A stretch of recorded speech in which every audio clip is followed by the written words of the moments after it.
இன்னைக்கு பாராளுமன்றத்தில் இந்த உள்ளாட்சித்துறை அமைச்சர் ஒருத்தர் சிவராஜ் சிங் சௌகான் ஒருத்தர் இருக்கார். நான் 2 தடவை தமிழ்நாட்டுக்கு வந்தேன், அமைச்சர் என் கூட்டத்துக்கே வரல அப்படின்னு இன்னைக்கு என்ன சொல்லியிருக்காரு. இன்னைக்கு நான் கேட்கிறேன்,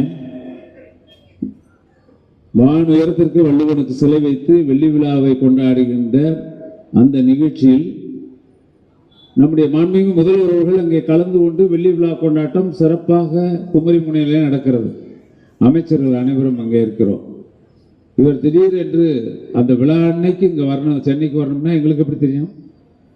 அப்படி இருந்தும் நான் மதிப்பளிக்க வேண்டும் என்று அந்த விழாவை முடித்துவிட்டு, காலையிலே எனக்கு நிகழ்ச்சி இருந்தது, அதை முடித்துவிட்டு வந்து தொலைபேசியிலே தொடர்பு கொண்டு அவர் இருந்த கூட்டத்திலே அவரிடத்தில் பேசி, தமிழ்நாட்டிலே 100 நாள் வேலை திட்டத்திற்கு எங்களுக்கு தர வேண்டிய பணத்தை உடனே வழங்கிட வேண்டும் என்று கேட்டு, நான் உடனே வழங்குகிறேன் என்று ஒரு பதில் சொல்லி என் கூட பேசி, ஒரு நாளைக்கு டெல்லிக்கு வாங்க உங்களை நான் மீட் பண்ணு சொன்னாரு.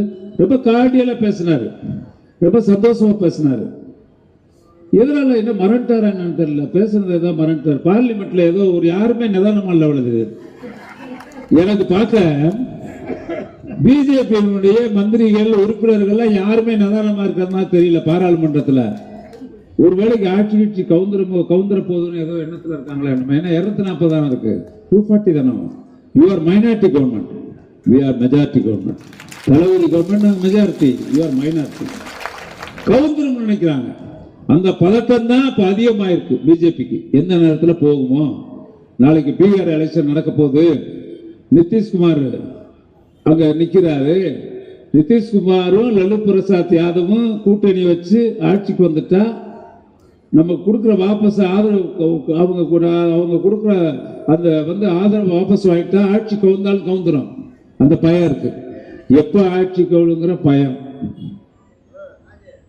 அதனால்தான் அவர்கள் பதறுகிறார்கள், எதை எடுத்தாலும் பதறுகிறார்கள். அந்த நிலைதான் இருக்கிறது. ஆனால் நாங்கள் பதற வேண்டிய அவசியமே இல்லை. நாங்கள் கட்டுக்கோப்பாக உறுதியாக இருக்கிறோம், மன உறுதியோடு இருக்கிறோம்.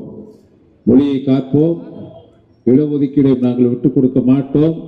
எங்கள் உரிமையை நிலைநாட்டுவதிலே எப்பொழுதும் உறுதியாக இருப்போம்.